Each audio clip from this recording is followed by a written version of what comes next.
आज फेरि मैले चिकन बनाउँदै चाहिँ हैन हाम्रो घरमा चाहिँ एउटै टेस्टको बनायो भने चाहिँ हैन वाक्क लाग्यो भन्छन् के हैन बुढाले नि त्यही भन्छ छोराछोरीले है अनि आज चाहिँ नुन मात्रै राखेर बनाउँदै छु अनि यो चाहिँ ब्ल्याक पेपर है अनि त्यसपछि यो चाहिँ नुन 2 चम्चा जति राखे है अनि थोरै यो गार्लिक पनि यसरी मैले पेस्ट गरेर राखे अनि यो चाहिँ तिलको तेल है तेल पनि थोरै चलाएर यसलाई मिक्स गरे है यसरी खाँदा त एकदमै मिठो हुँदो रहेछ है अनि खाताकेरीको है यो त मैले जेमा पनि राखिरहेको हुन्छु जहिले पनि अनि त्यसपछि मिक्स गरिसकेपछि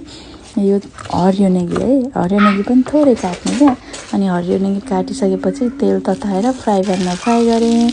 अनि त्यसपछि हल्का ब्राउन हुँदै आएपछि यसलाई फर्काउने